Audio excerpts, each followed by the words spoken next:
Well, good morning. We welcome you on this Tuesday morning, and our reading today on the church's devotional schedule is Judges 7 through 9, and we're going to look at Judges 7, at least part of it. This is the account of Gideon, and we're going to go on ahead and start. Tyler, if you will, read 10 through about verse 19. All right. It says, "But if you are afraid to go down to the camp with Purah your servant, and you shall hear what they say, and afterward your hand shall be strengthened to go down against the camp." Then he went down with Purah his servant to the outposts of the armed men who were in the camp. Now the Midianites and the Amalekites, all the people of the east, were lying in the valley as numerous as locusts, and their camels were without number, as the sand by the seashore in multitude. And when Gideon had come, there was a man telling a dream to his companion. He said, "I have had a dream. To my surprise, a loaf of barley bread tumbled into the camp of Midian. It came to a tent and struck it so that it fell over and overturned, and the tent collapsed." Then his companion answered and said, "This is nothing else but the sword of Gideon the son of Joash, a man of Israel. Into his hand God has delivered Midian and the whole camp." And so it was when Gideon heard the telling of the dream and its interpretation that he worshipped. He returned to the camp of Israel and said, "Arise, for the Lord has delivered the camp of Midian into your hand." Then he divided the 300 men into 3 companies, and he put a trumpet into each man's hand, with empty pitchers and torches inside the pitchers. And he said to them, "Look at me and do likewise. Watch, and when I come to the edge of the camp, you shall do as I do. When I blow the trumpet, I and all who are with me, then you will also blow the trumpets on every side of the whole camp, and say, 'The sword of the Lord and of Gideon.'" So Gideon and the 100 men who were with him came to the outposts of the camp at the beginning of the middle watch, just as they had posted the watch, and they blew the trumpets and broke the pitchers that were in their hands. Gideon has gotten this message. God has brought Gideon's army down to a ridiculously small number.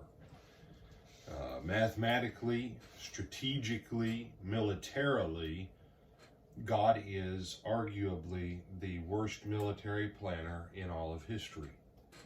You say, "Brother, don't say that." No, generally, when your army has their size covers the valley like a bunch of locusts, and you've got 300 against tens of thousands.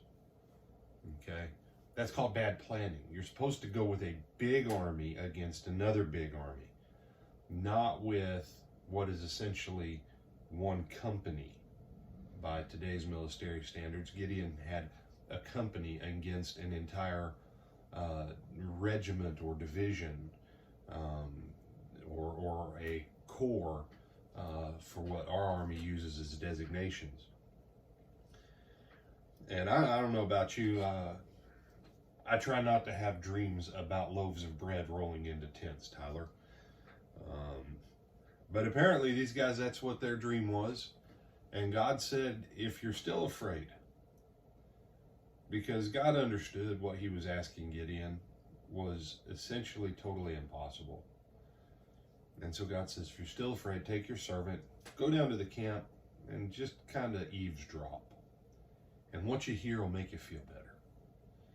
And, there is a point where God does acknowledge our feelings. And Gideon was operating in a place of fear, not faith, but even in the place of fear, he was still obedient to God. Do you have some thoughts or comments on that? Yes, sir. You sure? Yes. All right. Then verse 20. Then the 3 companies, and you say, wait, it says, no, a company for them was 100 men. I'm talking company by today's military standards, about 300 guys. Then the 3 companies blew their trumpets, broke their pitchers. They held their torches in their left hands and their trumpets in their right hands for the blowing of it. And they cried, "The sword of the Lord and Gideon." And every man stood in his place all around the camp, and the whole army ran and cried and fled. The sound disorientation caused them confusion. 300 trumpets put them into a state of chaos. And what ends up happening is they flee, and they will blow the trumpets again. And what will happen is that army will actually turn on themselves and attack each other in the chaos of panic. And then Gideon and his 300 will go in and they will clean up the rest of the enemy. You know, that's one of the challenges of faith versus fear. You can have fear, but as long as you stay in obedience, you can move back into the place of faith. But you have to do what you're told. And they say, but brother, there's no way that this will work. You know, that's part of our challenge in the church in America today.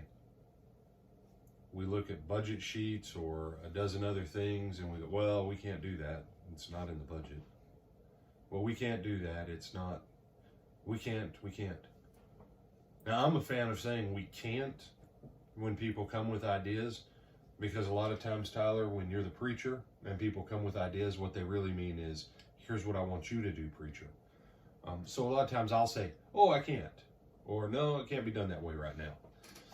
Because why? I got enough work on my plate. I don't need everybody else's ideas. Now I say that, but I also say this to you. What if we were to rally and everybody were to follow the instructions like we're told? Then you know what would be our limit to what we could do, brothers and sisters? Only the things that we could pray to God for God's greatness and His power and His glory to manifest.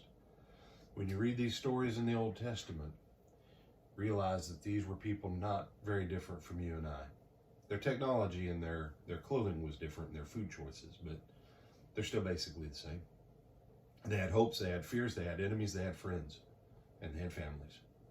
And some of it was good and some of it was bad. But Gideon, in a moment of fear, he still moves forward in obedience, trusting God, even though he himself just doesn't see how this is going to work. And he still obeys, and God does a great thing.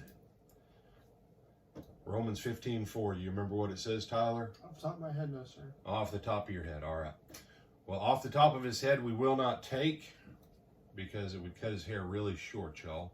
But Romans 15:4 says, the things that were written aforetime were written for our learning, that we, through the patience and comfort of the Scriptures, might have hope. And that's why these stories are here. It's for our learning. I give you the lesson on it today. Tyler, you have any final thoughts? No, sir. Then bid them a good day, my brother. Have a good day and go on the blessing of the Lord. Amen.